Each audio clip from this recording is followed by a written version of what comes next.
Good evening, fight fans. This is the Mandated Reporter, and frankly, I'm mortified, Mr. Mark Rattledge.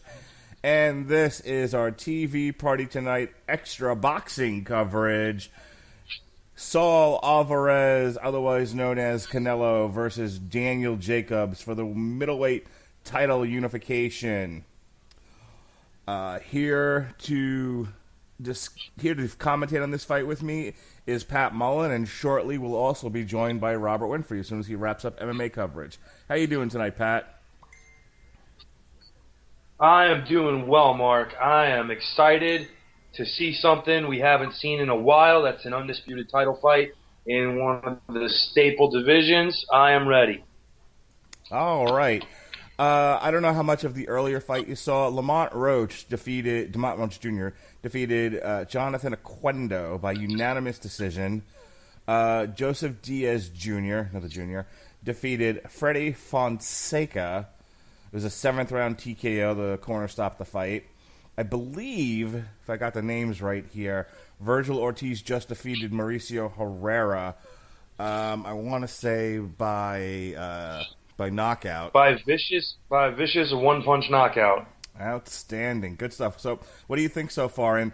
And give me your thoughts on this fight, which is happening on DAZN, which you can either pay $100 for a year and get it a little bit cheaper, or $20 a month.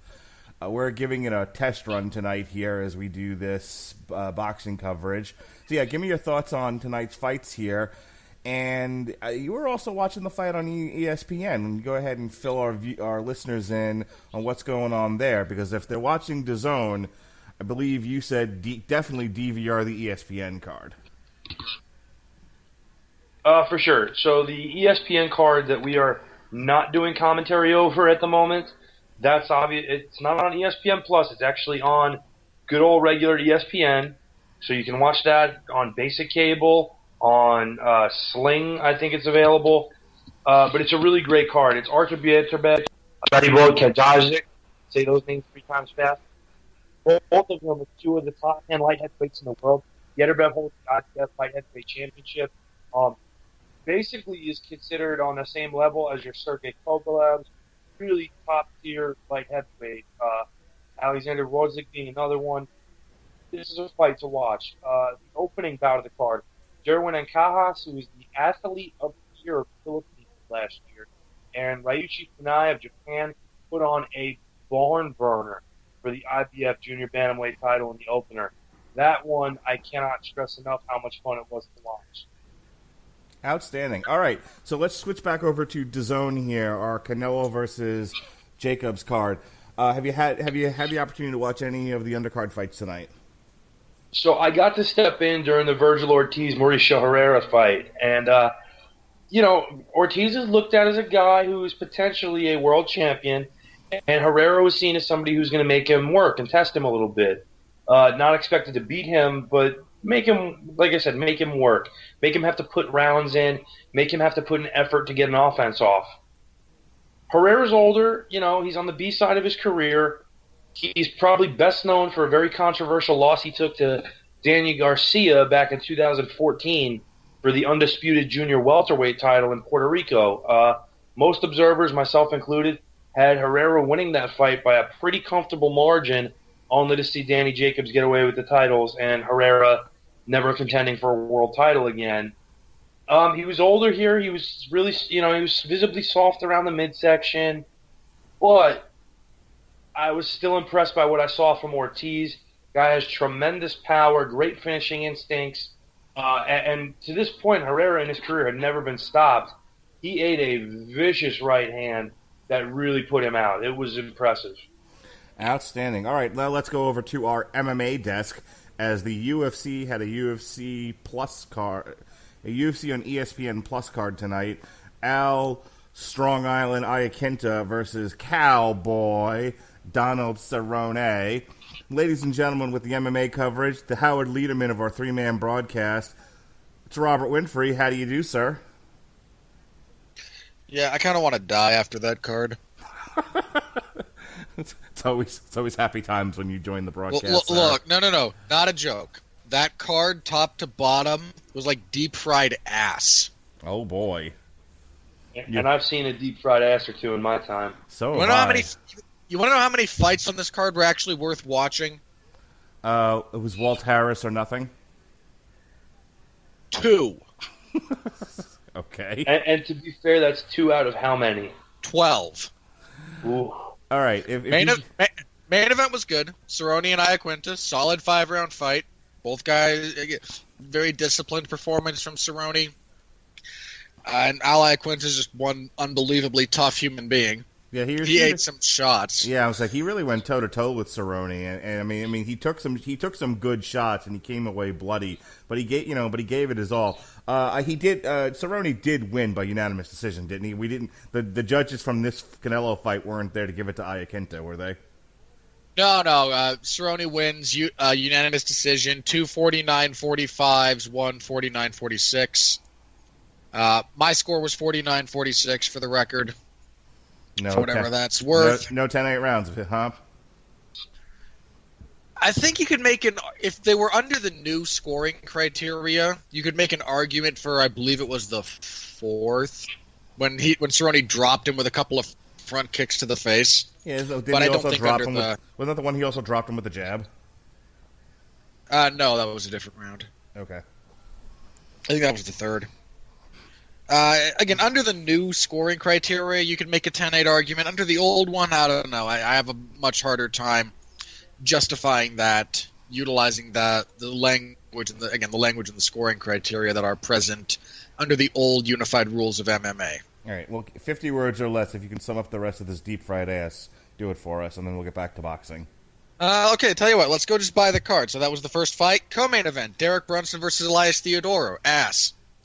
Shane Burgos versus Cub Swanson. This was the only other good fight on this card. This was a good fight. These two guys came to fight. They had some good adjustments. This was a good fight. Merab Dvalishvili versus Brad Katona. Sucked. Watched one round. That's the entire fight. Walt Harris defeated Sergey Spivak via TKO in the first round. This sucked because Walt Harris sucks. The only guys, not a joke, the only people Walt Harris has wins over in the UFC are people no longer with the UFC.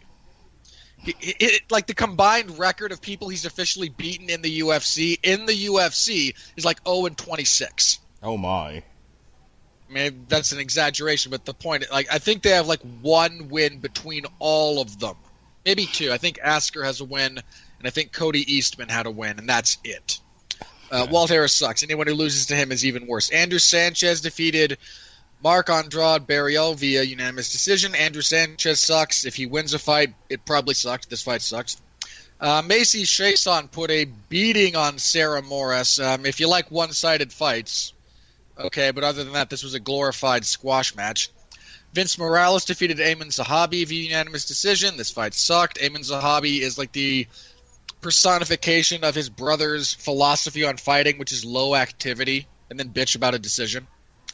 Nordine Taleb defeated Kyle Prepolek via unanimous decision, 30-27 across the board. Utterly forgettable, probably the second best fight on this card. Yeah, third best. Matt Sales defeated Kyle Nelson via arm triangle choke in the 3rd round. Meh.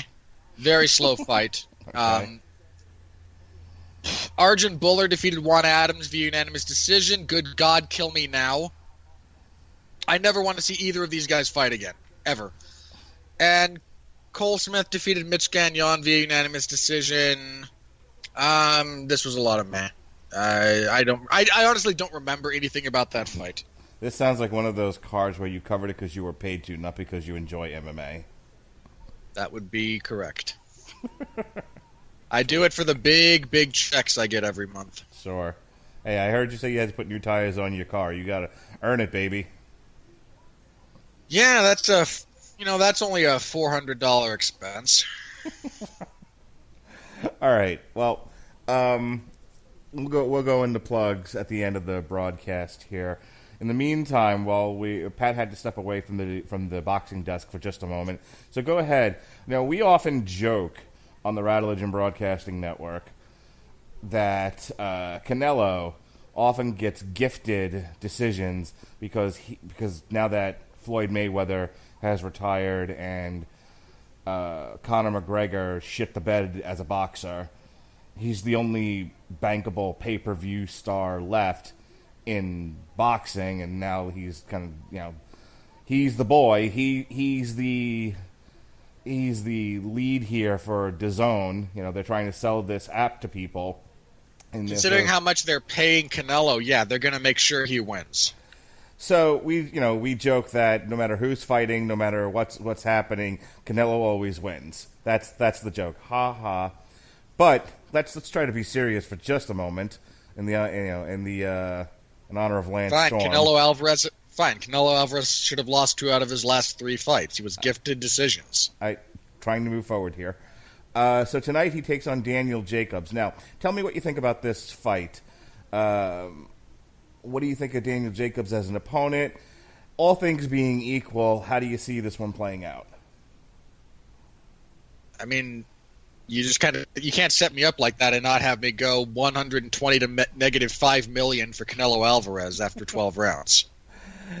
I said all things being equal. I don't know if you missed that part. Oh, all things being equal, meaning assuming competent judging? Yes. Assuming Canelo probably still wins. Assuming Clucky is a bucket of chicken, and we have judges that are not blind or paid off. You said Canelo will probably win, but give me a little bit on Daniel Jacobs. He probably still wins. Okay, what does the average person listening to this podcast, for me and you to argue about movies, need to know about Daniel Jacobs, other than he's taller than Canelo? He's taller, he's bigger.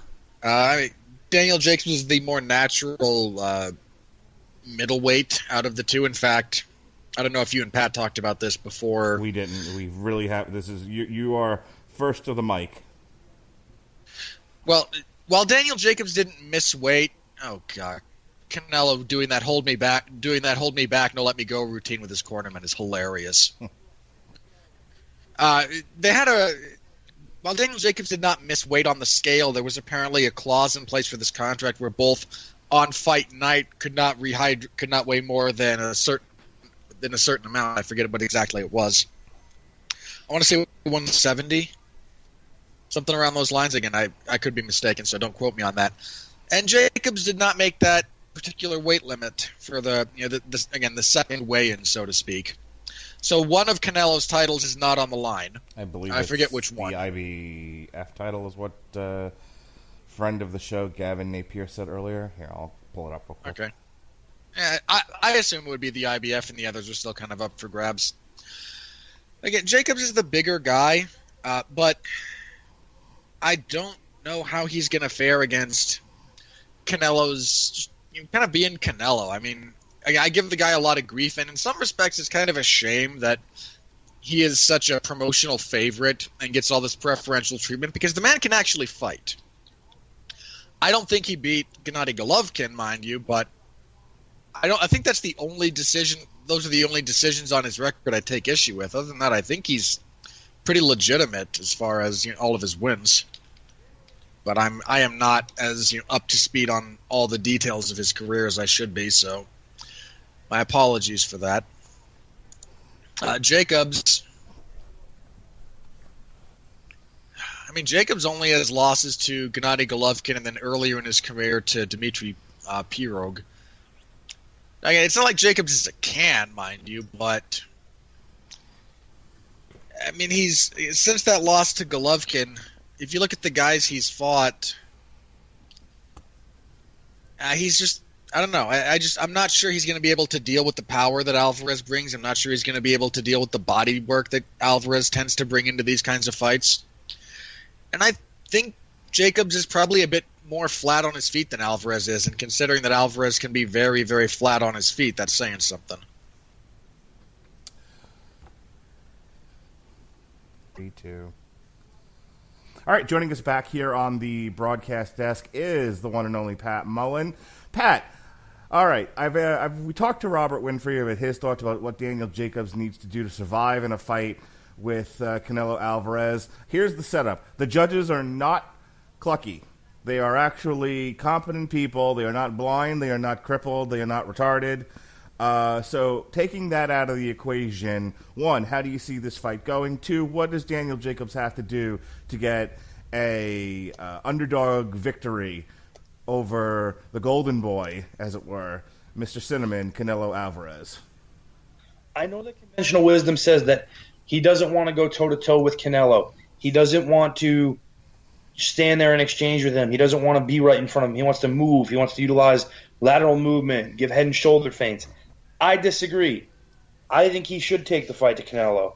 Canelo has great difficulty with two kinds of fighters: very slick, defensive-minded counterpunchers, or guys who assault him with a good stiff jab, who come forward and make him have to figure them out and how to fight back. Because if there's one thing Canelo doesn't do well, it's simultaneous offense and defense.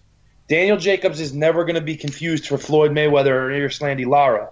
But what Daniel Jacobs does have is good, solid, not one-punch power, but he has good power that makes anybody respect him, and he has a long, stiff jab. Get that off. Make Canelo have to figure you out and get past it, because he's not – and when he does get past you, he's not going to be ready to attack immediately. So you can clock him with a good shot inside, tie him up, and force a break. That's what I think the key for Daniel Jacobs is going to be. All right, now by the same token, the fix is in. The judges are paid for. Canelo wins 240 to negative 50. What does Daniel Jacobs have to do to even make these asshole judges, or take it even out of the judges' hands, and get a KO, TKO victory? Well, the argument's been made that the reason Canelo is favored in these decisions, all political maneuvering aside, we'll pretend that's not real, is they say it's because his punches land visibly clean. And what that means is a lot of the good work that's done inside, or a lot of the work that's done outside, is not credited by the judges if it's not seen making contact flush. So what Danny Jacobs has to do is, in those exchanges, when he does good work, gets something going, what he's got to do to follow up with it is, even if it's landed on the gloves, on the shoulder, he's got to finish these exchanges with something loud and something visible in those areas so the judges can see it. And what they'll usually do is, even if the first 3-4 punches before it don't land, if that one behind the end lands, even if it's blocked, they'll credit you for what was done before that, even if it's not accurate. Here's my question, my follow-up question to you. What do you guys think of this? Now, what I'm hearing both of you say is that Daniel Jacobs has to stay busy, busier than Canelo. He has to keep throwing punches. He's going to have the wind for that. Is this a guy that can cardiovascularly go the difference and be busier and keep up the pace, press every round like it's his last? I'll go to you first, Pat. I think he is. And I think I've seen him come back from circumstances where a lot of guys wouldn't have. There's not a lot of guys who Gennady Golovkin drops early in a fight who come on and fight harder and stronger after that happens. He's done that. I also think that, the point's been made about him weighing in 3 pounds over the agreed-upon day-of weight limit. That's to his advantage in his stamina department. He's not draining himself or dehydrating himself to cut those extra 3 pounds that he had on. That's going to work to his advantage for both his stamina and his endurance. Robert Winfrey, your thoughts, sir? I agree with Pat largely. I think the other thing that can work to his credit, especially if he needs to just kind of stay busy, I think he needs to, again, it's not just him staying busy, he has to make Canelo work. And I think that's something he can do. I think if he's smart about how he wants to engage, then I think he can make Canelo swing a lot, and I think he can make him miss a lot. That is certainly within his wheelhouse. That's not necessarily what I'm expecting to happen, but that's not a skill set that is completely foreign to him if he chooses to employ it here. They just showed the tail of the tape, and Daniel Jacobs has about a 3-inch reach advantage over Canelo. Pat, what does that mean to you? Canelo, because to me that seems to be that Canelo's going to have to get inside in order to score points. What do you say? Not necessarily. It all depends on how Daniel Jacobs is able to utilize that reach. If he can get that jab off first, and if he can put something behind it to make Canelo worry about it. If Canelo chooses the jab with Danny Jacobs, and Danny is not following with more than one jab or a right hand behind it, Canelo's going to be able to out-jab him and take that length away. Yeah, I think we all know at least 3 fighters off the top of our heads that have a numerical advantage when it comes to length and reach, and then just don't ever fight like they have it. Oh, gosh, what was the guy in MMA who was super... Oh, Stefan Struve.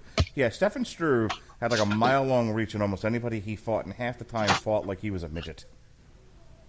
Yep, that's one of them. There was a big Russian boxer whose name escapes me. You're not thinking of Nikolai Valuev, are you? I might be. There was a big guy from like the 90s. Had as much hair on his back as he did on his chest. Very, very large man, well over 6 feet tall, and rangy, but just never really kind of put everything together as far as utilizing it to any sort of degree. Yeah, you're thinking of Valuev, Robert. Okay. What do you think about that, Pat? Is he on the money there, or would you disagree? I think he's correct. I think there's a lot of guys who don't utilize their reach correctly. I've seen Danny Jacobs get into fights where normally what would be a very advantageous scenario for him, he goes and fights inside, and sometimes it works for him. It worked for him against Kid Chocolate Quillen, where he rushed him, got inside, did great work, and ended it in the first round, which nobody expected. What's going to happen is he's going to be faced here with a guy who he's not going to take out in the first round. So if he does go that way and choose to back him up and try to get some respect, it's going to be real interesting to see how that pays off and how much danger he's willing to put himself in. So let me ask you, Pat, do you like this fight for Canelo? I mean, as far as championship fights go, Daniel Jacobs a worthy contender? Aside from Gennady Golovkin, I think he's the most deserving guy to get a shot at Canelo. Winfrey? Yeah, I agree. I mean, I don't... With Gennady Golovkin kind of out of the picture, because if they fight again, he might actually have to kill Canelo to win, and he might actually do it. And you don't kill the goose that lays the golden eggs, as we've all learned. So Cinnamon there just will just continue to exist in that particular space. Short of another fight with Golovkin, this is probably the best fight, all things considered. All right, as we hear as we kill time, basically, waiting for this fight to start, let's go talk about some of the other fights that are coming up on ESPN, DAZN, and various other outings here. I want to see you guys just kind of give me short reactions here. You like them, not like them, want to talk about them. What do you think? I mean, I want people listening to this. I want you to tell them, should they pay attention, or is it just a bunch of horse shit? All right, Saturday, May 11th. Actually, let's back that up. Friday, May 10th, on Showtime, we've got Ruben Villa versus Luis Alberto Lopez. What do you think? And this one's on Showtime. I'm guessing this Showbox. It's a Showbox card. Showbox mostly is shit, isn't it, Pat? Unfortunately, yes. Because of the nature of promoters now trying to single out things with TV networks, a lot of the great up-and-comers you're really not going to get to see as much as you would on Showbox, and that's a shame. Yeah, this is why HBO gave up on Boxing After Dark. And boxing in general, they were just like, you know what? There's just nothing left. Let's focus on our films and our TV shows and whatnot, and just move on from boxing. On UFC Fight Pass, should people actually pay for that? Abraham Nova versus Mario Akizio Sayo Lozano. Robert? I got nothing. The fact that Fight Pass... Look, when the UFC decided to make their move... I mean, they fired all the people who were actually passionate about Fight Pass as a platform. They just kind of got rid of them a couple of years ago. Then they signed with ESPN and moved the vast majority of their content to ESPN+, but now they actually still have Fight Pass, so they're desperate to kind of give it some kind of value to justify anyone actually buying it. And for the record, I do. So they've now because now they don't actually have like live UFC events there, and it takes forever for stuff to get added to the library, so they don't run into conflict with ESPN+, which also has a significant portion of their library, especially all the stuff that's aired on their platforms. So they just throw a bunch of other crap at the wall and go, hey, look, we've also got Invicta and Pancrase and this random promotion from, she's not even like England, but, like Belgium. And here's a Muay Thai promotion, and here's Letway. And to be fair, Letway is an awesome rule set, but there's not any really good Letway fighters, which is a shame because for those of you unaware, Letway is basically just Muay Thai fighting, but they allow headbutts, and you fight without. Really? You also fight without gloves. Well, I think I know what career path my son's going to take then, because he is already a Letway fighter, whether he realizes it or not. Well, Yeah, but he fights walls, Mark. Sure. True.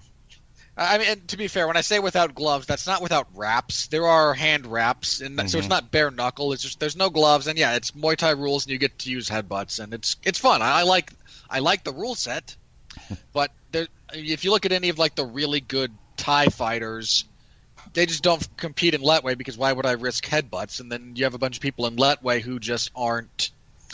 So the point being, Fight Pass also has Roy Jones Jr. boxing, which I believe is the auspices under which that particular event will be conducted, and it's just kind of meh. It's very, very generic boxing. So if you're a big fan, go for it, but otherwise, I don't think there's too much you should be afraid of missing.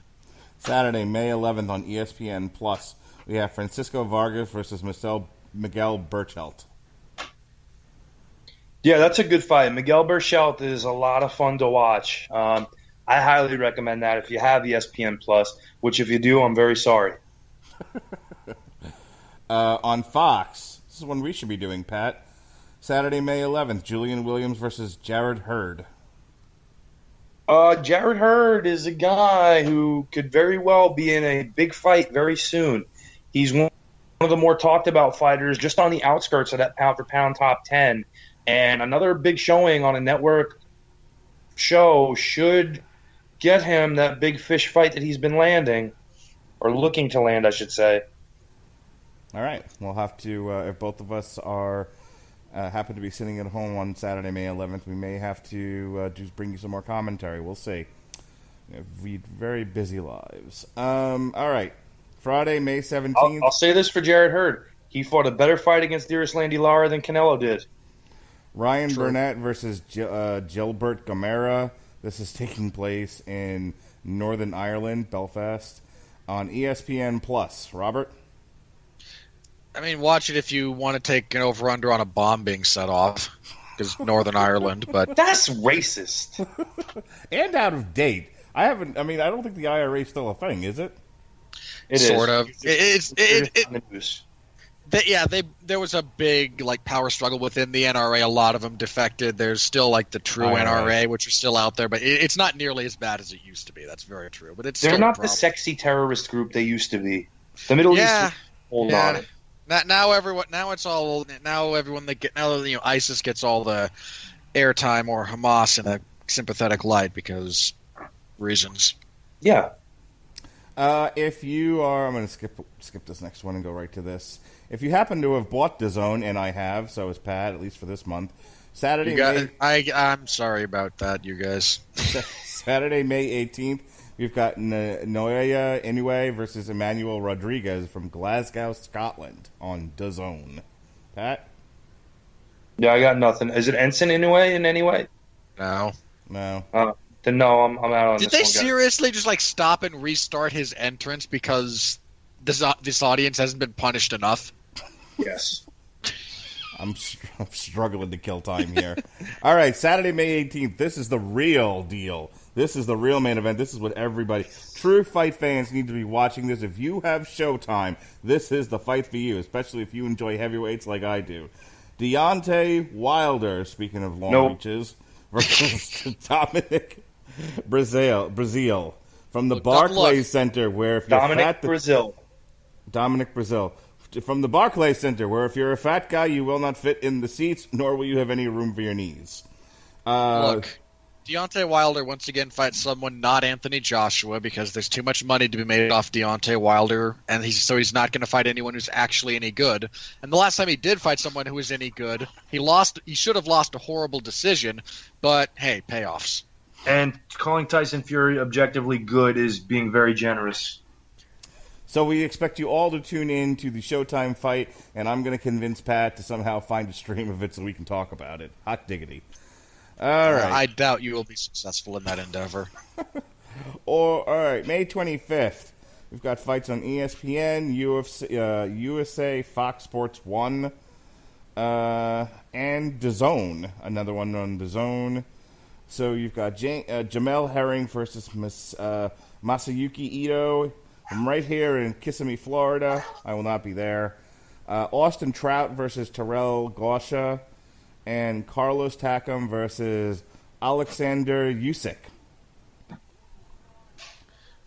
Watch Usyk because that man is a murderer, and I mean that in the best way possible. That's another one for DAZN. See all this great content on DAZN, ladies and gentlemen. You've only listed 18 events, and we've singled out 2. 2's plenty. All right. Speaking of which, June 1st, the day before my birthday, Pat and I will be bringing you another event from DAZN. This is the Anthony Joshua versus Andy Ruiz Jr. card. This is an update. Pat, real quick, what happened here? Unfortunately, Jarrell Miller apparently tore a muscle and is no longer able to compete. That is a real shame, as I was looking very much forward to that fight. But it's still Anthony Joshua. It's still the one legitimate great heavyweight around that we have in this generation. So any chance to watch him, you should probably take. That's from Madison Square Garden, the home of professional boxing, the legendary Madison Square Garden. It's on my bucket list to actually see at least one boxing match there. So that'll be on. You will have no room for your knees in the seats. No. Once again, only midgets and women will be comfortable at Madison Square Garden. Not even they are comfortable at Madison Square Garden anymore. That place is in dire need of like a severe retrofit, but no one's going to do it because history. All right, but if you don't have DAZN, but you're itching to watch a fight on June 1st, Devon Alexander will be taking on Yvonne Redcatch on Fox. So they're on. Hey, look, Zab Judah's fighting, and he's fighting a guy named Cletus. Double yawn. They haven't even announced where that one. It's 10 a.m. All right. So it's taking place overseas. Yeah. Once again on DAZN, Gennady Golovkin, good old Triple G, once again at Madison Square Garden versus Steve Rolls was announced.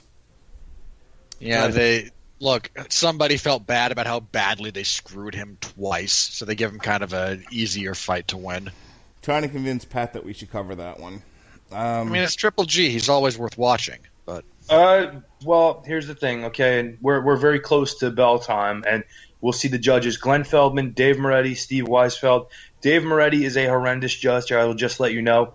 I actually sang the virtues of Steve Weisfeld as a judge during the second Canelo Golovkin fight, and was summarily disappointed when he was going along with the rest of the Golden Boy party, unfortunately. So that should tell you what we're in for tonight if this goes the distance, guys. Oh, all right. So once again, I'm of the opinion that Jacobs could score a knockdown in every round, and if this goes the distance, he's still losing the decision. Yeah, if he knocks him out, it's a draw. We've established this. And look, Jacobs better pray that he doesn't so much as get a scratch on him, because I would guarantee you some fight doctor at ringside is like, all right, the first time there's any swelling or blood on Jacobs, that's it. You just see a mystery towel to get thrown in by the same person who raised the briefcase in the Austin versus Vince and Shane McMahon ladder match. Is that what we're saying? They have in the rafters someone with one of those like paraglider equipment, so he can dive into the ring if things start going badly for Canelo, and we'll get a 25-minute timeout for him to get a do-over. Boxing, ladies and gentlemen, we love it. Hey! Look, boxing did this to itself. There's a reason we can't take it seriously, and it's not because we're just weird. No, it's a lot to do with Oscar De La Hoya. And the fact that he continually gives Sugar Ray Leonard a platform. Is this a Golden Boy? Yeah, this is a Golden Boy event, isn't it? Well, it's Canelo. What do you think? All right. Yep, Golden Boy. All right, I think we are just about ready to get this party started after what seemed like an interminable wait. I don't know who. Yeah, I really don't know who set up the timing for this, but God, that was bad. Oh, Tony Weeks is reffing. Okay. I'm really not impressed with anything of DAZN's production or anything for that matter. It's not all that good. I mean, ESPN has a pretty terrible interface. Somehow their interface is like worse than Fight Pass's interface.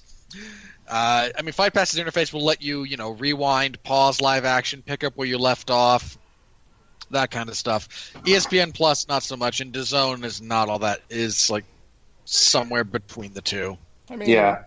I haven't had any problems with it. I actually, when Pat had told us earlier that there was a really good fight on ESPN, I switched my television from my Apple TV to my cable box, went on the ESPN, hit record, then flipped it back, and it actually caught up, fast-forwarded to where it was in the fight from where I turned it off without any problems. It was, I didn't have any...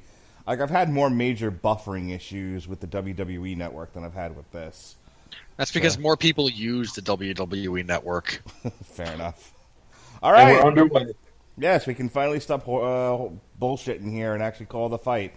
All right, both fighters take center of the ring. There's some... okay, mine is significantly behind you guys, so I might be a little out of sync, so... Terrific. All right. We get a little bit of circling, using... All right, Pat, what do you think so far? Both. I mean, I don't... Would you call this even feeling each other out? They're just looking for positioning at this point. We finally see an exchange here. Yeah, I think Canelo is taking the lead here, getting the center of the ring. He's usually getting off first with his jab. I would like to see Danny be a little more aggressive, or else he's going to let Canelo walk all over him and do what he wants to do. Canelo's at his best in pursuit, and especially if Danny's not punching back at him, which right now is the case. He's forcing him against the ropes, occasionally a jab, occasionally a slide out to one side or the other. But Canelo right now is just kind of controlling the space, which is important for him in this fight to have success against the taller Danny Jacobs. What do you think of this? He's got his guard up for almost the entire part of the fight so far. He's going to have earmuffs up. Yeah. Robert.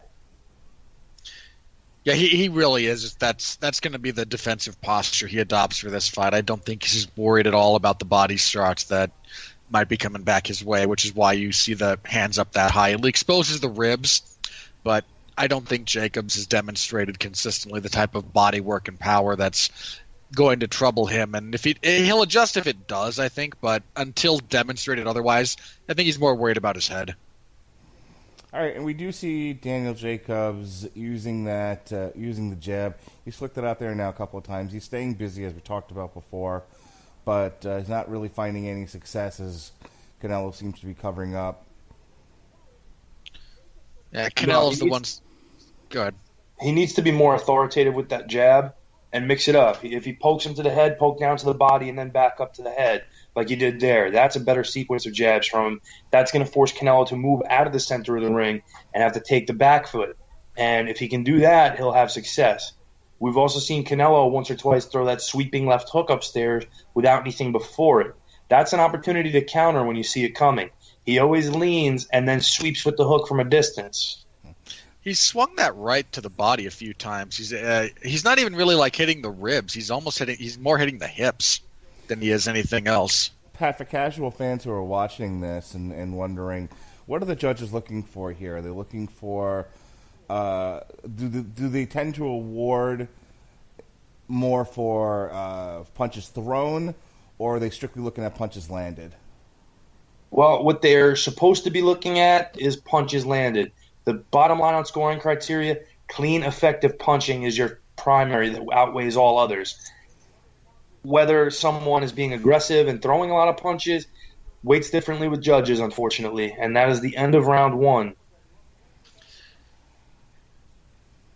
All right, Robert Lederman Winfrey. Who do you give that round to?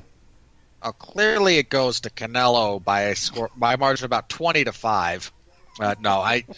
Honestly, I think that round probably should go to Jacobs. I mean, he seemed to be both the busier fighter and the more effective fighter. Canelo seems to be – he's not throwing like 4 or 5 punches in combination. He's doing 1 or 2 at most in a row. I'd like to see the CompuBox stats come up because I really didn't see Canelo that busy during that round. I think he threw a few jabs out there. He spent the rest of the time protecting his face. He was not very busy, and especially – after the first half of the round, Jacobs really picked up his own offensive pace. And a lot of jabs, yes, but he did also throw a few combinations that landed pretty well towards the end of the round. He also started to vary his offense to give Canelo different looks, which I like. I would definitely give him the round, even though I don't think anything significant was landed either way. All right, we begin round 2 here. So starting off a little bit busier, and then Daniel Jacobs there went for the hug, separated, I think even without the ref having to get involved. Looks like Canelo's trying to walk him down now, look for his opening. Jacobs is keeping that jab out there, using his. I like what I'm seeing from Jacobs to a degree. I think he's using that length, using the arm length that we talked about before, reach. Using his reach, as we talked about before. I think that the downside is he's not really getting a lot of steam on that jab more often than not. It's more like measuring. It's some combination of both measuring and trying to like just be a pole out there for Canelo to run into, rather than trying to, as the old timers might say, drive a railroad spike through his forehead. Well, I'm wondering if he's also just sticking it in Canelo's face to see what Canelo's going to do. What if he does it enough times, Canelo starts. There's going to be a pattern of what he's going to leave open, or at least some degree of movement. And I think he's maybe trying to fight smart and think, okay, what? Later on, when he starts to get tired, what can I do anticipatory to strike and strike hard? Well, I think that's what this is. I think this is what you call an occupy jab, where he just wants to draw a look or a counter out of Canelo so he can dictate where he's going to go following it more often than not. If he can consistently throw that punch without repercussion, he will start to step on the gas with it a little bit more. And you see each guy kind of go to the body there. Jacobs with a little bit of a right hand on the side. But it's an occupying jab. It's busy. It's a point fighting jab where you can see he's landing something. That's what this punch is being used for, and it'll draw a reaction eventually where he can determine what he wants to do. All right, we see it. We just saw a pretty good combination from Jacobs there, which backed Canelo up. Though prior to that, Canelo had hit him with a pretty stiff jab himself. Yeah, when they get in close I feel this is kind of weird, but when they're in the pocket and they're both kind of exchanging and infighting, Jacob seems to have a better feel for both getting his offense off and then disrupting the rhythm of Canelo by just moving before Canelo's counters or his return punches come out after him. So I think, again, we mentioned before, Canelo needs to kind of crowd this, not just because of the length disadvantage he's at. I think he needs to for the purposes of both of timing. Because if he gives Jacobs free rein, Jacobs seems to have a decent enough read on when his punches are coming, and Alvarez isn't doing himself a whole lot of favors with his technique as far as some of the stuff at long range. He's winding up and looping a lot of this, whereas Jacobs is throwing much tighter. And I thought at the end of that round, Jacobs landed the best punch of the fight from either man so far. He landed a very good left hook to the body. Yeah, I think was the most solid punch we've seen. I was just going to say that round. I think the story of that round was Jacob started to work the body, and I think he found success there. He needs to mine that further and really take Canelo's lungs away from him.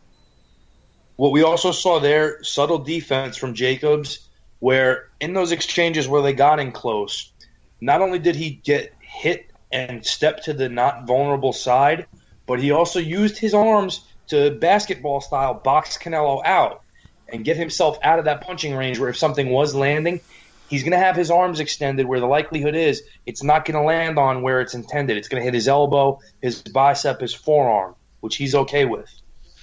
So we should have 2-0 for Jacobs. I think practically they're going to give that round to Alvarez because reasons. Right, so it's 14-0 officially on the scorecards. Something like that, yeah. All right. Canelo's starting to pick up the pace here. Once again, he's pushing Jacobs against the ropes. Jacobs is starting to circle away. Jacobs' footwork is starting to fall off a little bit. He's not being as mindful of where he is in the ring. So he was doing that double jab, one to the head, one to the body routine there. He's trying to make that work for him. But I think you're right. I think it's a little awkward because he's doing that, but I don't think he's got his feet set to where it becomes very powerful or effective. I think it's just his jab from southpaw is not nearly as effective as his jab from orthodox. No, and as a taller man going against a shorter man, you don't want to finish combinations to the body. You always want to get back upstairs and have proper defensive posturing. In addition, the reason I think he's going southpaw is to try to get a read on Canelo's left hook faster and beat it inside with his near hand, which is the right hand. Canelo landed a stiff punch to the sternum, which seems to have, I don't know, woke Jacobs up or just surprised him. But he made kind of a face when he got hit right between the man boobs. Yeah, Canelo's best punch of the fight by far. Yeah, and we see here, Jacobs back to orthodox now. Whatever he was trying to accomplish with southpaw, it wasn't working for him, so he's back the other way. And you see the punches here from Canelo. Again, like I talked about, they're sweeping punches. There's a lot of air that gets caught between Canelo and his opponent when these punches are coming in. And it's because he's used to guys turtling up and clamming up. Yeah, and Jacobs is staying a bit more mobile, so a lot of the wind-up that he's doing is actually, this is why you don't teach people to punch this way, because frequently this is what happens. Whereas a lot of the other guys he's fought, he gets to wind up because they're not going to move. So getting maximum distance is not really the worst thing when you're just sure of the target and generating more force. All right, we see another exchange there of lefts and another tie-up. Pat, explain to the people why Jacobs has initiated so many tie-ups in just 3 rounds. Well, it's very simple. As a taller man with longer arms, when you are in close and fighting in that range, the man with the shorter arms has the advantage because he has less distance to travel to his intended target with his punches.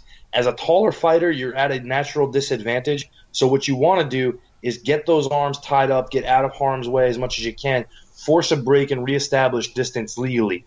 Now, there's a difference between holding and clinching. Holding is just outright grabbing onto someone to avoid conflict. Clinching is incidental contact made inside that you can take advantage of by just moving close enough to your opponent and hooking onto them. It was probably Canelo's best round of the fight, but objectively, I think Jacobs might still have edged that one out. Where you're going to see divide on the judges is from the exchange where Canelo was having a moment where he had him on the ropes and started working to the body. However, Jacobs used that Philly shell. He picked off a lot of those punches. They really didn't land, but I imagine he's going to get credit for all of them. All right, we are moving into the 4th round here. Go ahead, Robert. So we're again on the official scores. We're probably looking at Canelo up like 3-1. I think realistically, we're going into the 4th. My mistake. We're probably looking at Canelo up 3-0. If we're just looking at the judges' scores, what I think is actually on them. But I think at best, if we're talking realistically, it's 2-1 for Jacobs at the moment. As much as we're all kind of eye-rolling and we're like, oh, Canelo, 1,000,000-1, I can't imagine any sane judge giving that first round to Canelo. And if they do, I would love to hear their explanation because what fight were you watching? You just used sane and judge in the same sentence, Mark. I actually think the second round was a more pronounced round for Jacobs as well. Yeah. So, conceivably, we've got 2-1 Jacobs here going into the 4th. Conceivably. Okay, my inclination would actually be 3-0 Jacobs. And Canelo is a slow starter. Let's not, take that out of the picture. He does tend to close stronger than he does most of his opponents. All right, so Canelo kind of bent over there in defense and looks like I don't know how clean of a shot it was, but he looked like he caught an uppercut to the face. Yes, he did. And that's what happens when you lean in on a taller man. Yeah, so, especially if they have a decent sense of timing and have practiced the punch. So we see some dirty boxing there from both guys. I actually taught that to my son the other day. We were going shopping, and I said, come here, I want to teach you something. And I went to give him a hug, and I punched him in the kidneys. Yeah, you're raising the greatest generation there, Mark. I am father of the year. What are you talking about? Decade. Thank you. Pat, I'm sure you approve. I do. I think more kids need to learn that. I mean, really, if you want to teach him dirty boxing, you said your son has an aptitude for headbutts. Make sure he teaches them. Make sure he knows how to do them properly, and he's not throwing with the forehead. Yeah, we went over that the other day. My favorite thing is when he was boxing his sister in his inflatable boxing ring, and his gloves fell off, and he proceeded to try to bare-knuckle fight her, even though I told him don't do that. And then he insisted that this was a bare-knuckle fight. All right, we see Jake. Oh, Jesus. We see Jacobs flick 2 jabs, and he takes one right in the mush. Now, yeah, Jacobs is really boxing well so far, and Canelo I don't think was prepared for just the scientific approach that Jacobs has brought to him. Well, here's the thing. I see Canelo land like that, and whether it's that was the intended combination of punches, and then he went to reset, and that's just muscle memory and technique and all of that. But when you score a big hit in the face like that, how do you not follow up? He's off balance, and he doesn't have the ability to follow with it because of his foot positioning, because he's making him reach for those things. He's making him throw them at awkward angles. And also in that instance, when you have to punch like that, you're not getting everything on your punch either. And that's something Danny Jacobs has taken to his advantage. And that's why you saw him at the end of the round. He was actually able to back Canelo up and corner him. Be that as it may, I would give that round to Canelo. Yeah, that's probably about accurate. Jacobs, while he was very busy that round, he seemed a lot more ineffectual in a lot, especially in all the bigger flurries. And Canelo had a much better feel for getting his right hand going. So, again, officially, if I had to guess what the judges have it's 3-1 Alvarez. But I think realistically, we're probably we're like 3-1 for Jacobs, or at best 2 apiece. Yeah, I would say we're probably 50-50 going into this, all things being equal. All right, we are into round 5 of 12. And all right, Jacob's getting busy with his left jab. Canelo's getting. One thing I've started to notice now, he's not. Well, he's done a couple times there, but. At the start, I didn't think he was guarding as much. I think he was starting to get more comfortable with Jacobs, starting to get the best read on him that he can, and we're going to start to see a more aggressive Canelo now. Yeah, and for the record, we were joking about the scores being all over the place. They're widely in favor of Canelo. Feel free to look up the responses on Twitter right now, where I think most people have Canelo up 3-1. And speaking of being up 3-1, here we have Carl Froch's scores through 4 rounds, where Canelo is in fact up 3-1. Carl Froch has him up, including being up the second. Yeah, I think he only gave Jacobs the first. Oh God. Yeah, it's one of those nights, folks. Boxing, everyone. The reason we can't take it seriously is because boxing doesn't take itself seriously. Well, what kills me is Canelo. We're talking about Canelo being the golden boy and the most marketable, the best fighter in the game right now. Now that Floyd Mayweather has retired, meanwhile he keeps doing the thing where he bends over entirely. I mean, Jesus, it just seems very Bush League. Look, if you're not someone the caliber of, I mean, first of all, you see that more at lower weight classes. But if you're not a technician the level of, Vasily Lomachenko or Guillermo Rigondeaux, it's just not a good idea. And Canelo is not that kind of boxer. I don't know what he's doing. I don't know why he's doing that. It seems like a massive tactical mistake. All right, he's landed a good stiff jab there. He's making Jacobs cover up now. Jacobs is starting to inch back. He's once again back towards the ropes. Boy, I'll tell you what, Canelo has been looking for that power punch for the last four for the last 4 rounds, and I mean, he's been more effective with his straights and jabs, but every once in a while he throws this wild, like, hooking, either uppercut or overhand, and it doesn't hit nothing. He basically throws that punch and kites go flying into the air. Yeah, you're not wrong. I don't know why he does it, but the judges must love it. But again, he swings for the fences, and you just hear swish. It's that swooping motion again, where he just seems to want to always get that brush off, and I don't understand the method behind it. All right, and I think Canelo got the best of him, especially towards the end of that round. Yeah, those last 30 seconds or so were basically all Alvarez, and I don't think Jacob did anything in the preceding minute and a half to really kind of offset that. And I would agree. In an earlier fight, they were talking about headbutts, and I guess they had referenced one severe headbutt, and the fighter just went, "Yeah, I was feeling his headbutts the entire fight," meaning that there were incidental minor butts as they were whenever they fought inside.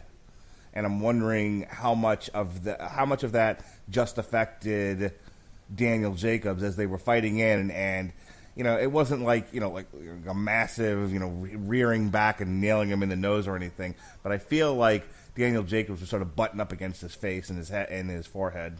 Well, Jacobs knows he can't win this fight, so he's setting up his excuses.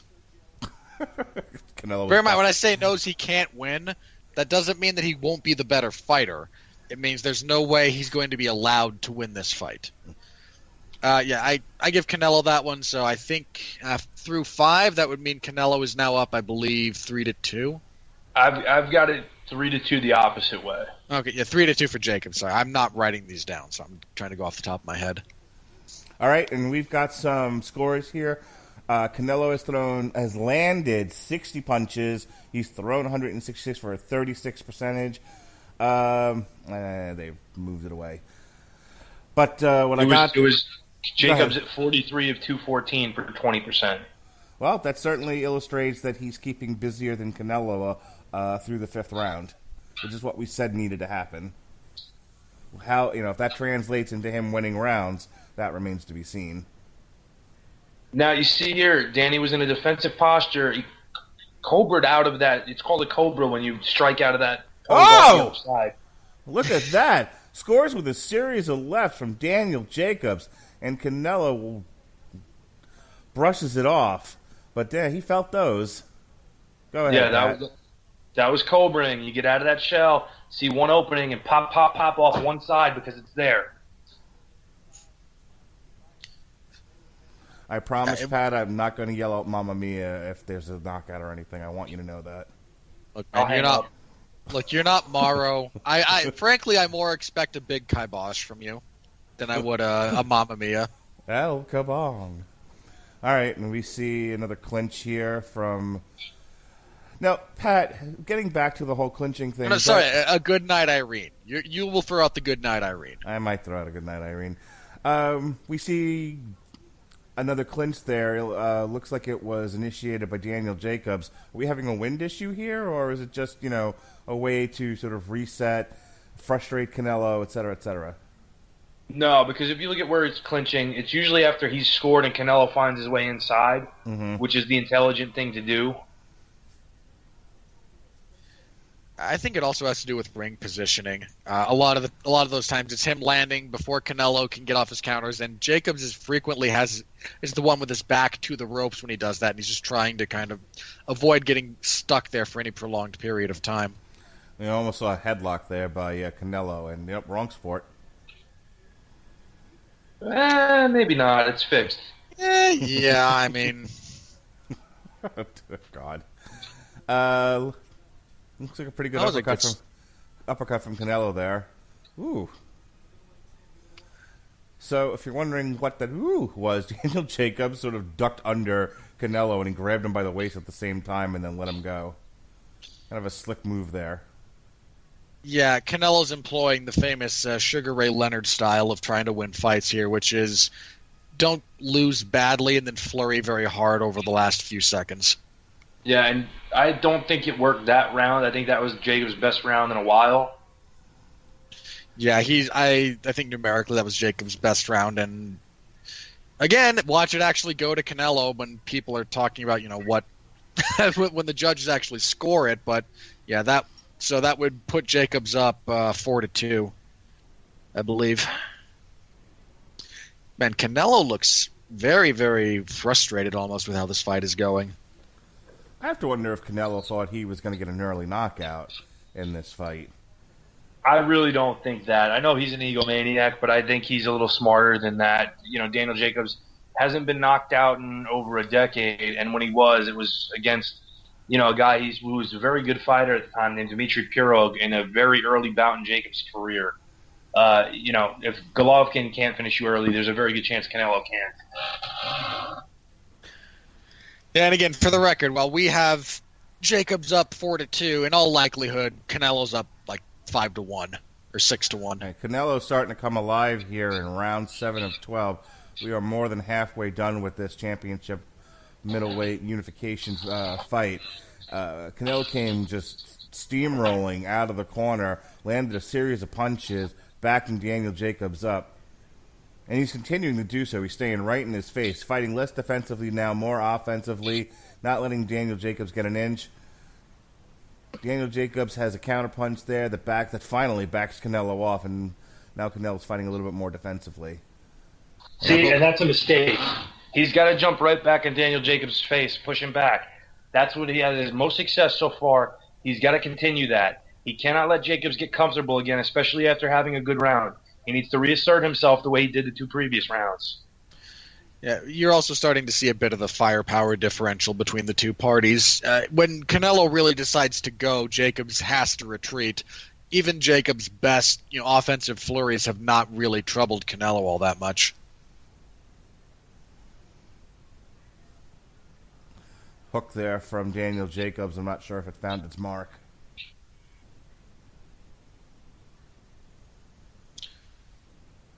Yeah, there's a lot of people. Sorry, I'm scrolling through some other things as we speak. There's a lot of people drinking the Canelo Kool-Aid, man.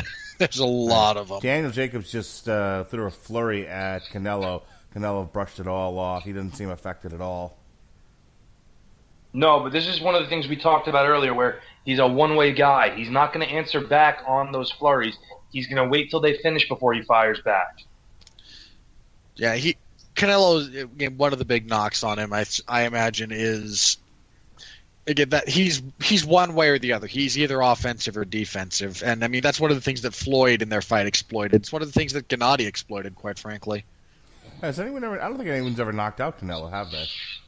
No, Canelo's never been knocked out. So the few losses that he have all been decision, and I would imagine the one, and I don't think he's ever even been knocked down.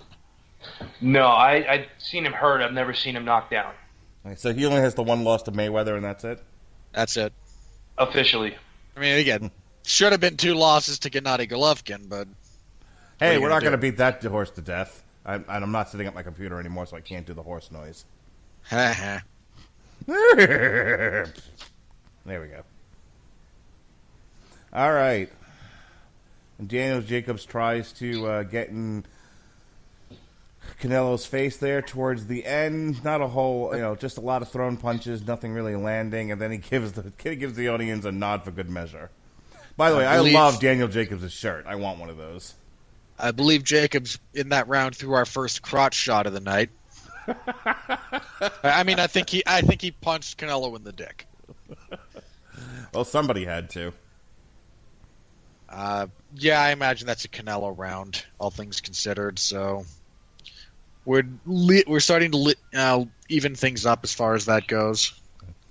So not a lot of visible damage as we look at both gentlemen in the corner. A little Canelo. Okay, fucking. Canelo had the first 2 rounds according to the unofficial card. Chris Mannix should go die.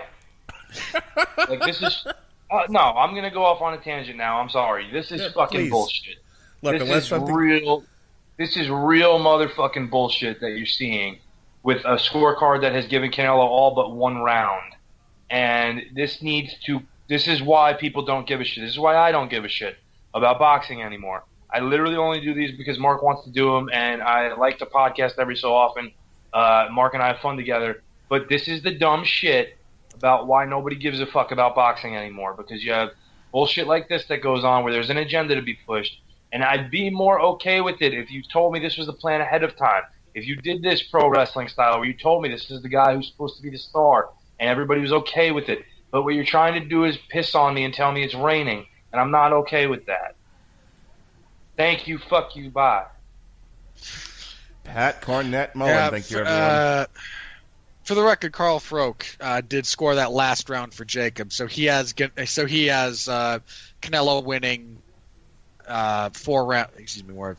It will be 6 rounds. 5 rounds to 2 at this point. So again, in case you missed why Pat just went off on the sport of boxing in general, the unofficial scorecard has Canelo up every round except for one, and it was the 3rd round that he gave to Jacobs, which was a bunch of horse shit. That's on the one you guys are watching. On the one I'm watching, Canelo is up, again, 5 rounds to 2, with Jacobs having taken the 1st and the 7th. All of which still gives Canelo his worst round of the fight, which was, in fact, the 2nd. This is... Again, the reason we can't take boxing seriously is because apparently boxing doesn't take itself seriously. Yeah. Thank you, fuck you, bye. I mean, in all seriousness, I could see an argument for Canelo winning the fight. But the way the round... It's almost like no one cares about the integrity of the individual round-by-round scoring so long as the overall agenda is pushed appropriately, which is ridiculous. So the irony of all this is we're talking over what's a firefight happening in front of us. Both Canelo and Jacobs were fighting against the ropes, and they were both going back and forth, fairly even enough exchange. They're going forehead to forehead right now, or they were. I mean, Canelo was starting to throw some straights and hooks there.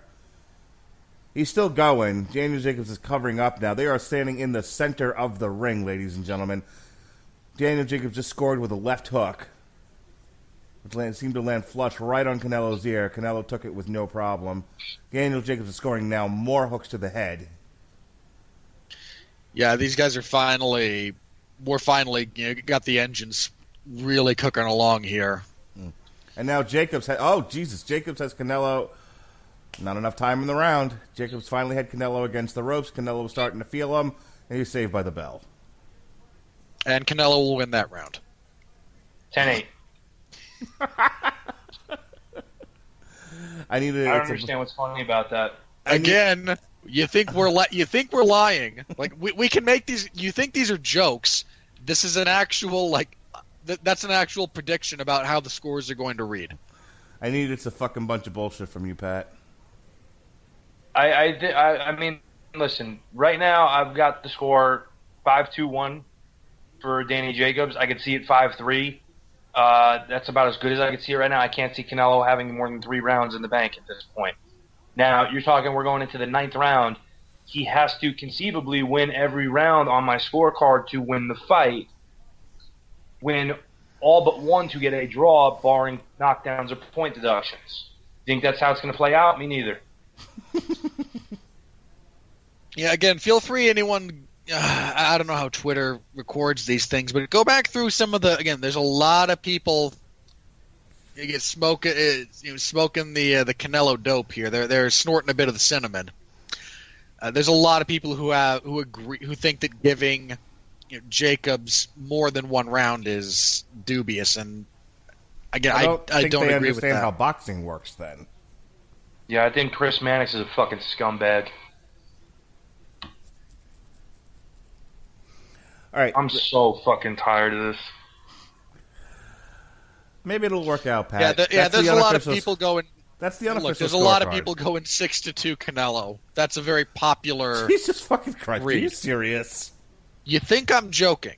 Mark, No. do you think I would lie to you about this? No. I don't think you'd lie to me about anything. Again, 6-2 Canelo is a popular read on how this fight has gone. Would you please tell Twitter that Mark Radulich says they're dumb? Tag me. It's fine. You have a Twitter account. You do it. No, I'm busy trying to call the fight. You're the social media man on this desk. All right, fine. I will do so. And Mark, what do you see here in round 9 that you like? All right, so Daniel Jacobs is still utilizing his jab, trying to find a way in on Canelo. I wish he would resume what he was doing in the previous round. You know, get the lean on Canelo a little bit and start throwing some fire.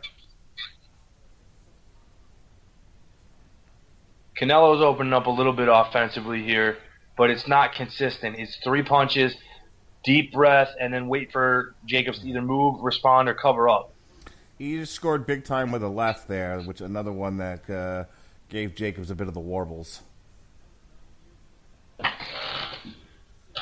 That was a clean hit on. That was a clean hit. Two clean hits from Jacobs on Canelo. Those look like pretty severe hooks. He had some mustard on him. He got his full body weight into that second one especially.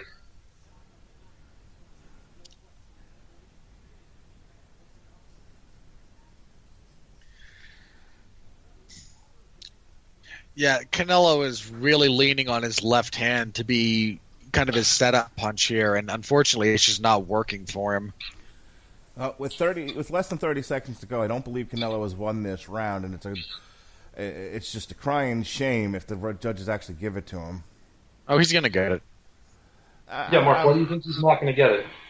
I'm holding out for hope, gentlemen. One of us has to. No, you don't. Mark, do you realize that one judge in his fight with Floyd Mayweather scored that fight a draw? And I'm not saying it wasn't nonsense. I'm just saying for people listening to this, one of us has to remain positive. No, you don't. Give in, Mark. I will not give in to the dark side. Yes, you will. Unless we're watching Dumbo. What a piece of shit that was. Yeah, you think that was a piece of shit. Just wait to hear these scores. No kidding. I have to tell you a story offline about how I got yelled at for spoiling Endgame for somebody. Piss on that. At the party I was at Tuesday night. Mind you, all I said was, yes, I cried at the end, and you will too, depending on how you feel about Captain America. And literally a guy ran out of the party. Good. His wife yelled, "Spoilers!" He probably had to go buy some Kotex. His wife yelled, "Spoilers!" That was a spoiler, and he ran into the front yard of the house. And I'm like, I didn't say anything. How is that a spoiler? I hope you stayed there. It was at the end of the night. Okay, so again, we all agree here that should have been a Jacobs round. Yes. Yeah, but everybody gave it to Canelo. We understand. I'm giving it to Captain America. And round 10 is underway here. Championship rounds in place.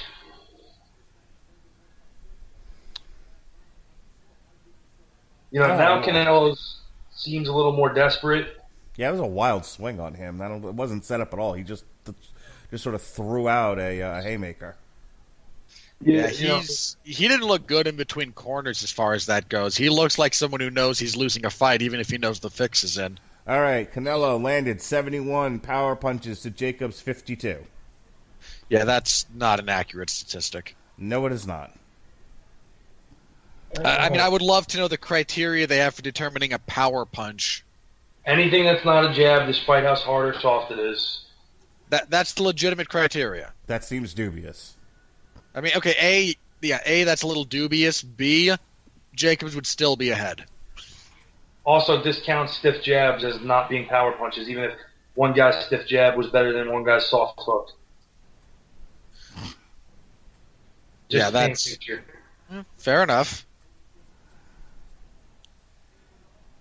All right. Yeah. Oh god, Canelo on the ropes again. Canelo coming in with there was a pretty good exchange there, which ended with Jacobs landing yet another pretty significant power punch. Canelo snuck in a couple of rights there, though. I think Jacobs has the right idea in trying to punctuate the finish of the combinations like we talked about before the fight.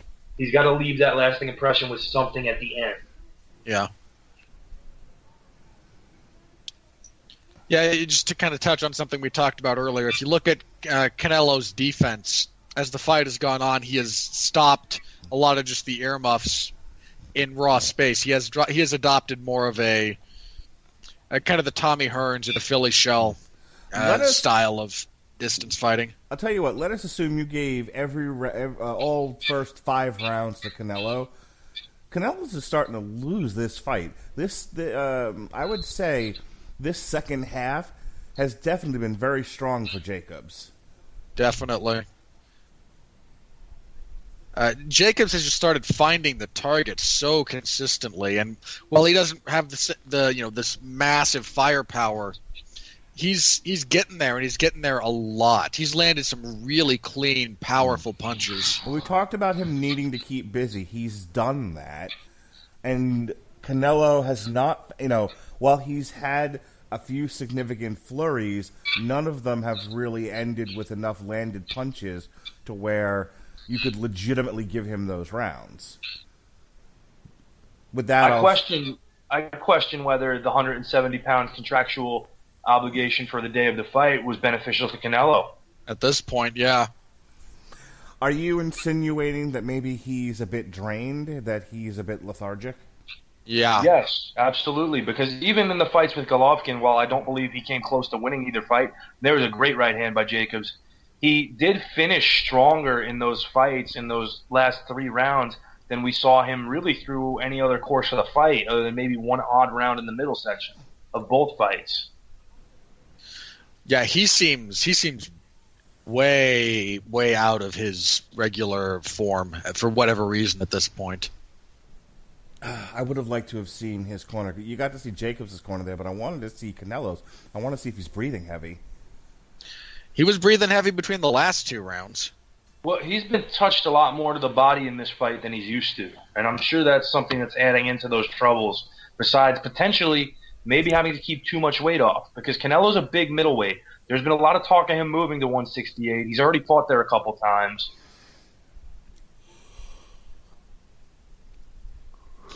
Yeah, and again, Jacobs has found some really solid headshots throughout that round in particular. And, I mean, credit to Alvarez for just kind of eating him and moving forward, but he's getting hit a lot. And Jacobs, even in the 11th round here, still has fresh legs. That's not something you see very often. Yeah, he's making Canelo chase him, but he seems to have been able to keep up his cardio, whereas Canelo is struggling. And Canelo is also, he's doing these leaping punches. Like, this is something you see in some of the less good MMA matches in the UFC, where these guys do these leaping punches in the hopes that, like they're fucking Roman Reigns or something, that the guy's just going to be knocked out with one punch. Okay, Carl Froch has given Jacobs the last 2 rounds, so he's still down, but at least those 2 have been scored accurately. Yeah, well, Carl Froch has brain damage, so there's that. Yeah, I'm just looking at that, and I'm thinking that's probably accurate. Daniel Jacobs to work the body. He's doing that in this round. He's a couple of times he's attacked the body now on Canelo, and Canelo wasn't able to return with anything significant. Canelo's legs seem off. I mean, they're not gone, but he is not getting himself into proper position anymore. Is that some tape on his right? He's got his left knee taped up. Yeah, he's got a sleeve on. He's got an ace sleeve. So what do you I wonder if there's something with his legs. So what do you do to take advantage of that, Pat? I mean, depending on when the hell that got put on. Well, that's been on the whole fight. Yeah, I just hadn't looked. I hadn't really given a whole lot of prolonged attention to that. And I didn't notice this is the first time I noticed that it was there. I didn't notice it until this round. I mean, so might as well speak to it because we just paid it since we just realized it was there. What do you do to take advantage of something like that? Force him to step with that leg to that side. Force him to have that leg be the leg that initiates movement, which I think Danny Jacobs has done when he switched to southpaw. Make him take those wide looping shots where he's got to jump and put weight significantly landing on that knee. And look at Jacobs backing him up again into the corner because he's fresher. He's got more energy. He's able to fire off shots. Canelo's waiting to fire back. He's not firing back in unison with him. Yeah, Canelo doesn't go in for that 50-50 brawling. He'd rather he'd rather do pitch and catch. That's not a joke. It's a style. It's a methodology of describing. I know, but counter-striking philosophy. I know, but I'm having fun with words. All right, so Daniel Jacobs scored another clean hit to the head, and we are into the final round. Yeah, Jacobs has really come on strong, and Canelo's legs seem, again, they're not gone, but they're pretty shot at this point. He is not moving well at all. He does not have any bounce in them. He does not have any real energy coming that is visible. He's looking like he's really loading up heavy on one shot at a time. That's what he's looking for. He's in trouble, but he's got to put everything he's got into this round. I mean, he really doesn't, because we know he's already won the fight. But he really, if this was an earnest fight, should put everything into this round and try to get a stoppage, at the very least, a couple of knockdowns to try to pull even. Which, even on my card, it would not be enough. All right, so it's the last round. Daniel Jacobs really has to, put it on in order for him to even attempt to earn a victory here. What are you telling him if you're in the corner, Pat? Be aggressive, but be safe. Keep your hands up.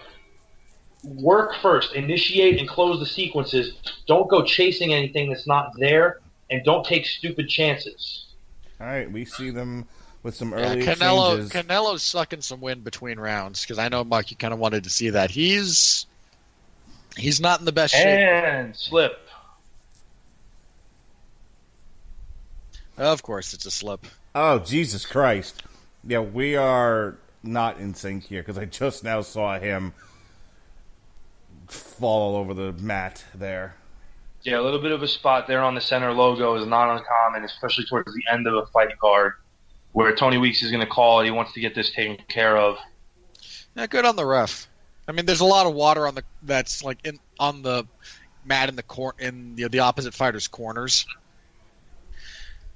And that probably has kind of gotten on their shoes, and then, like Pat said, you get the big logo in the middle of the ring after that much time has gone by, and over the course of a fight night. I think Canelo has a bruise on his ribs, or his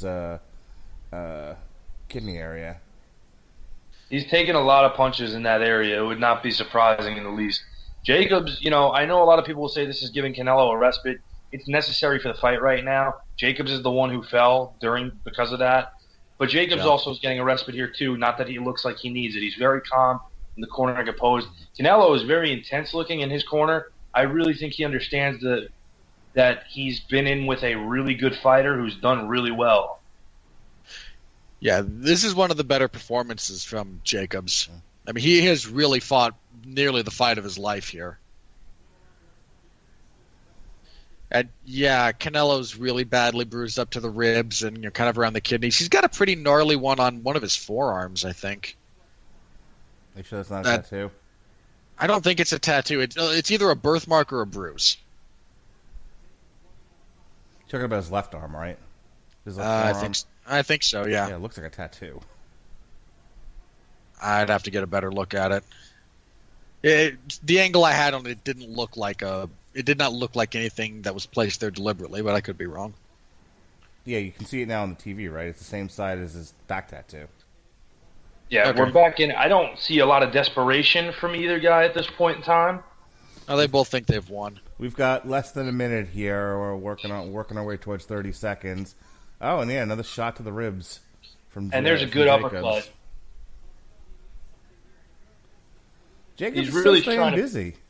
He's really trying to punctuate this round and close strong. I think he realizes he's not going to get the knockout, so he hasn't won. Maybe he can hope for a draw. But I'm walking away very impressed from his performance. No, yeah, he went toe-to-toe with Canelo, took some of his best shots and kept coming. And at the end, he had more stamina than Canelo did. It's an utter shame that he's going to lose this decision. Yeah, win, lose, or draw, though, I would tell you Canelo needs to go up a weight class or two. That's been the talk for a while, but again, the money was at middleweight with Golovkin. They screwed him and gave him the money, and this was the fight that people wanted to see because Jacobs had arguably fought Golovkin better in his one lone shot against Golovkin than Canelo did in both of his efforts. I don't disagree with that. We'll be interested to see how wide the margins are for Canelo in this one. I really am. For the record, 8-4 or 7-5 for Canelo seems to be kind of the prevailing wisdom on Twitter. The prevailing wisdom on Twitter is a bunch of morons. I'm not disagreeing with you. I'm just relaying the information. Yes, I understand. I'm not holding you responsible. I don't see a realistic scenario where Canelo won more than 4 rounds. Well, I'll tell you, on the unofficial card here for DAZN, they gave 8, 9, and 10 to Jacobs. Yeah, because he had to. Chris Mannix is a fucking idiot. Okay. I hope he fucking dies. I really do. Yeah, I'm not sorry. Chris Mannix should die. All right, so I've raised the volume on my TV so I can actually hear the score. I don't know how much more louder I should make it to cover the laughter that's about to come out of me. When No, you're going to hear the score, Mark. I'm not listening. Okay, you've had enough. You're going to read off the scores. I'm not even listening because I know what happens every time Yeah, we could probably do it tonight. We've had our Pat rant for the evening. We're probably good there. And look, Oscar De La Hoya's in the ring, and the grease follows.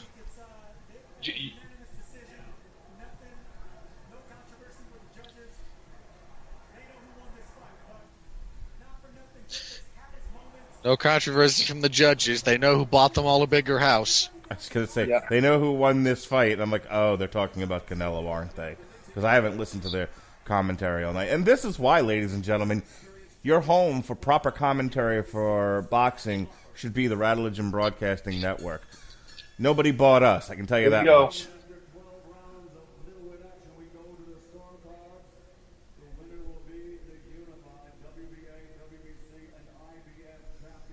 Oh, wow, they threw the IBF in there.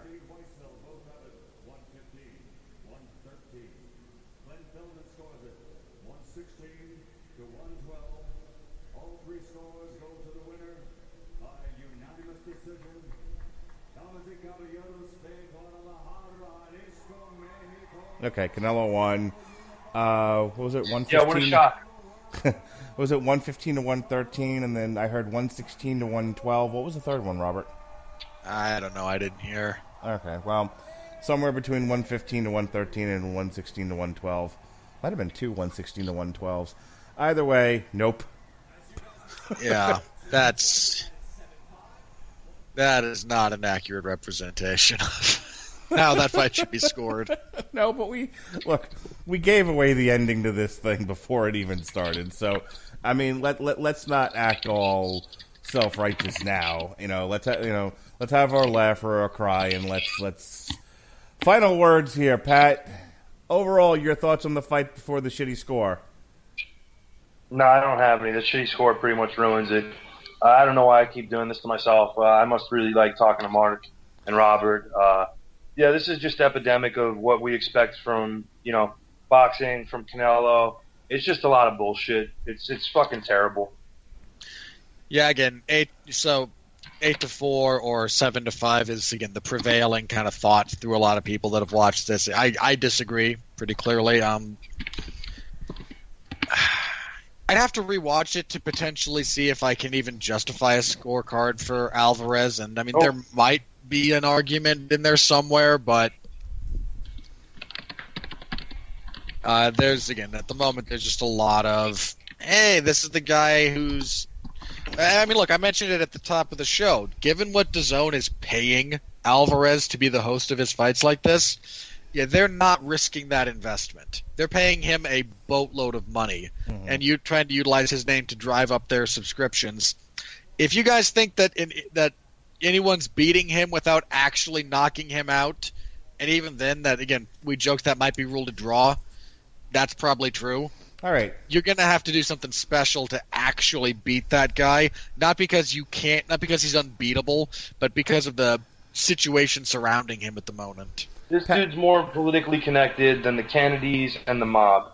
So let me ask you, Pat, top 3 guys, real quick, just spat them right off, I don't need a reason. Top 3 guys that can undermine this whole thing and knock Canelo out. I don't know that there are any. Okay. Pretty safe bet then. Depending on the weight class, yeah, there's probably not too many that.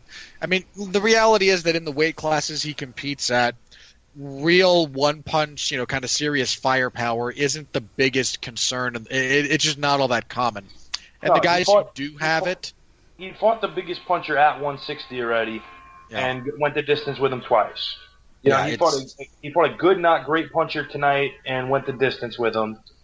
At 168, there's not really anybody who jumps out as, oh, this guy's a real one-punch killer type of guy who could knock him out potentially.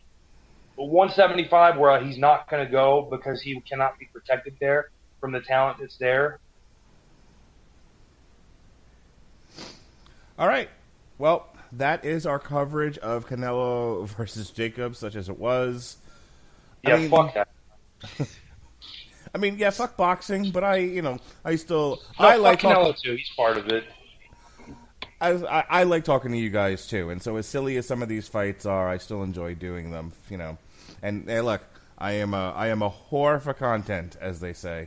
So there's very few guys who have gotten as many gift decisions in high-profile situations as Canelo has. And a weird thing that's happened that it appears to be boxing is now more corrupt than the UFC. I feel like the UFC. It's had Canelo more and Sugar Ray. They're the ones that Sugar Ray Leonard. I should clarify that. I don't want to. Leonard's got the decision over Hagler is obviously terrible. Oh God, that's such a bad. There was the draw on the rematch with Thomas Hearns that everybody acknowledges Thomas Hearns won. You've got Hector Camacho, who got a staggering amount of gift decisions during his career. Vinny Pazienza would be another guy who got a good amount of gift decisions. Those are the ones that jump out as far as guys who won fights they shouldn't have. But Canelo's probably at the top of that list by now, to be honest. He's gotten this. Good. He's gotten this. He had the 2 fights with Golovkin, the fight with Irislandy Lara. Even the fight with Austin Trout was at least close, and he got a pretty wide nod in that. But you're talking the 4 biggest fights he's had, other than Floyd Mayweather, and he got the decision in all of them when he should have lost all of them. Well, what can one say? Except you can check out our coverage of Avengers Forever on source material, our roundtable discussion. We broke format on Damn You Hollywood this past week for Avengers Endgame. There was no Metal Hammer of Doom this past week. However, myself and Jesse Starcher did a TV party tonight for Season 2 of The Orville. And then myself and Alexis Hana did a TV party tonight for the second part of Season 1 for the Chilling Adventures of Sabrina. Next week, we've got Secret Invasion as Marvel Event Month is off and running. We've got Secret Invasion coming up, Civil War 2, Blood Ties, and World War Hulk. Are you going to read anything good?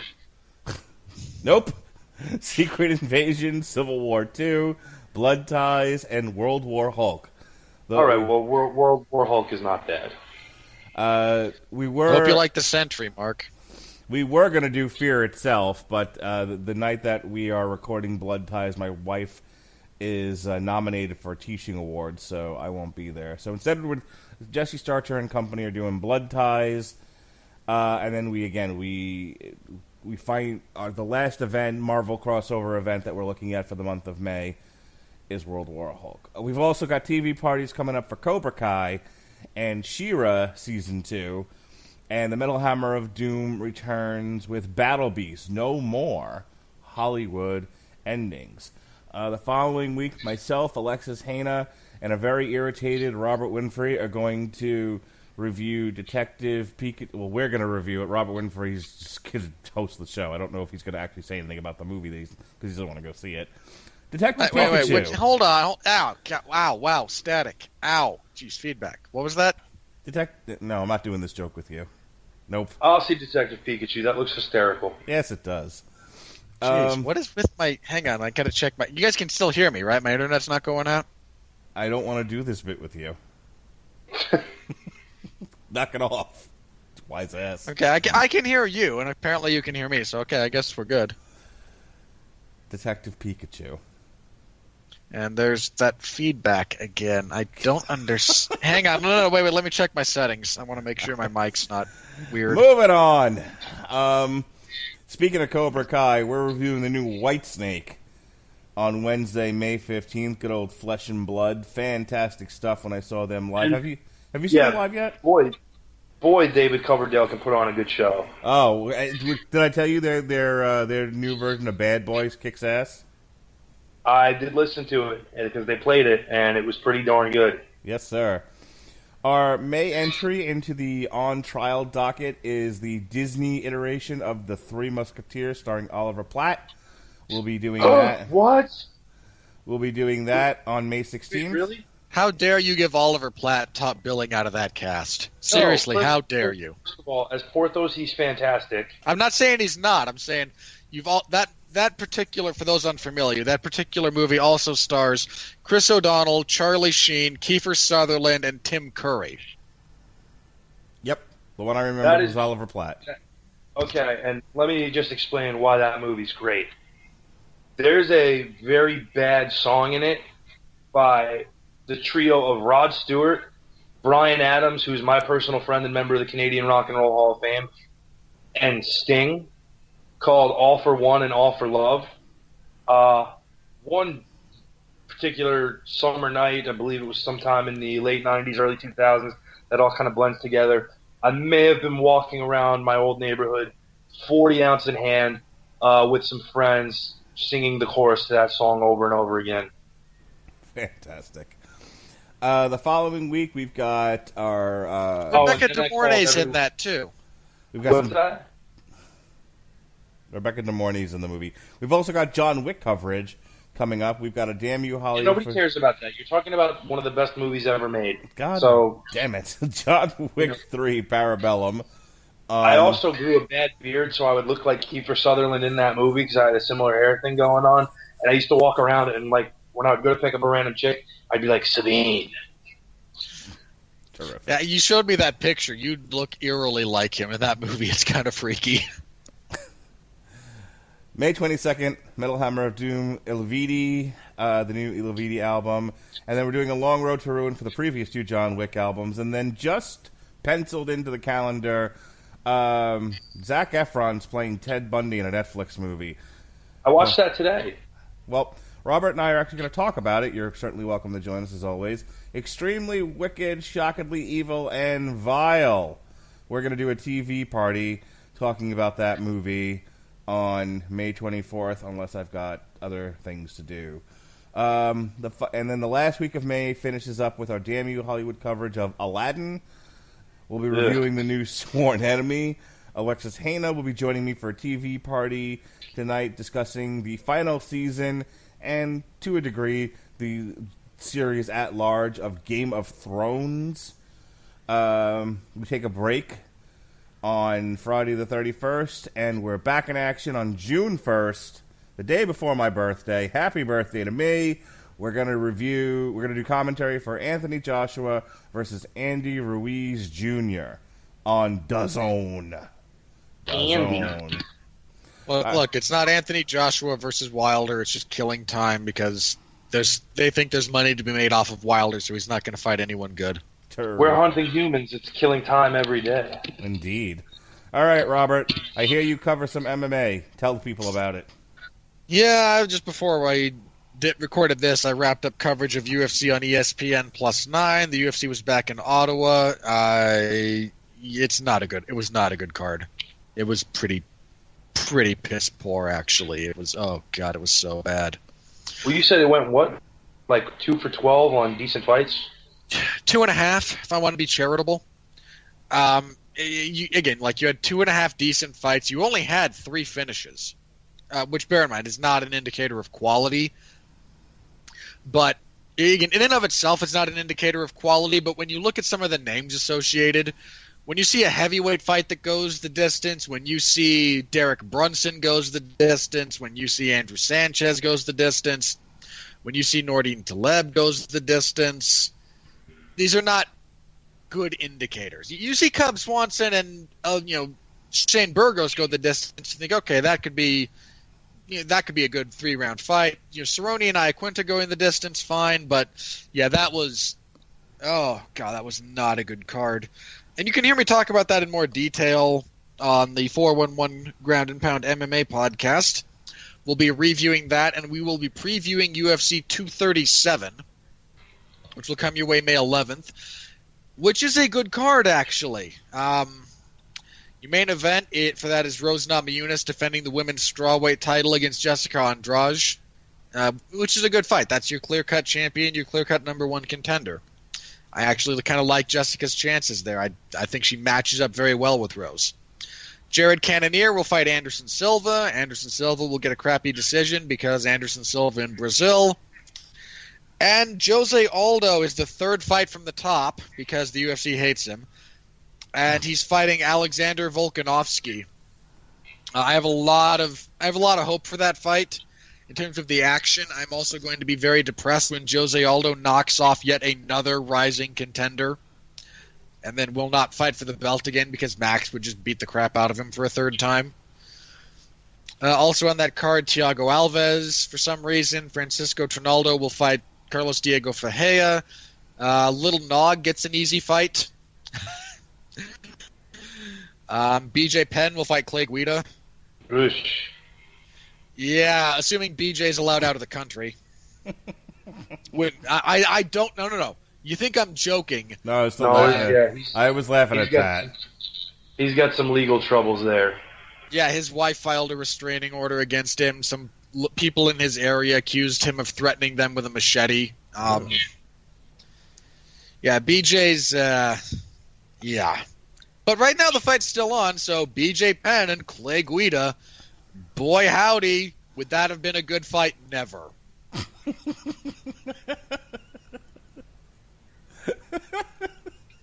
Okay. He's not wrong. I mean, at least in their primes, it would have ended quickly because BJ would have stopped all of his takedowns and just punched him in the face repeatedly. But it still wouldn't have been good. Now, again, it happening in 2019, I would rather walk over hot coals. You good? Are you still going? What are we reviewing on Tuesday? No, we're not reviewing anything on Tuesday. You're reviewing something on Tuesday. I have a Tuesday off. Yeah. You don't watch Cobra Kai for some odd reason. I mean, I can still be on the show and just make inane comments. No, nope. I don't see it because I'm not going to pay YouTube. I just have no Are we doing Cobra Kai Tuesday? We are doing Cobra Kai Tuesday. They're setting up for the inevitable invasion of Ali and the feminazis, decrying the evils of athletic competition and masculinity in general. Didn't I already give you side-eye for that? I don't know, did you? Yes, sir. At least it wasn't side boob. It was not. All right, Pat. Other than things with me, what else you doing these days? Upholding the virtues of manhood. Drinking heavily, that's about right. Terrific. Anyways, you can hear me on Tuesday for our upcoming review of Cobra Kai. I will be sure to pick up a 6-pack of Coors Banquet bottles just for the occasion. I don't actually drink Coors because I think it's just syrupy piss water, but I will drink it for that show. You can also hear me because I'm going to force myself now after hearing this onto the Three Musketeers show. Terrific. Because I think that movie is one of the most gloriously watchable, lukewarm, schlocky movies ever made. It's great in that respect. You know I'm slated to prosecute it, right? Look, there's a lot of stuff if you want to be me, basically, and be like a giant killjoy, that you can pick apart about it. I mean, if you would like to, I'm more than happy to just simply write up my issues with it from being me and the killer of all fun. And I will be star witness for the defense. Okay, you go work out your defense with Sean and get back to me, okay? Oh, I talked to Sean. No, I'm not doing that show. All right. Instead, I will just submit as an exhibit a photo of me as Kiefer Sutherland. I'll make sure I forward it to Sean for his defense. All right. Are you doing anything with Gavin and Company, the Casual Heroes, or that's still a dead brand? Who? Terrific. All right, folks. We've wasted enough of your time here tonight. We thank you for joining us here for this TV Party extra boxing coverage, and we look forward to offending you at some point in the future.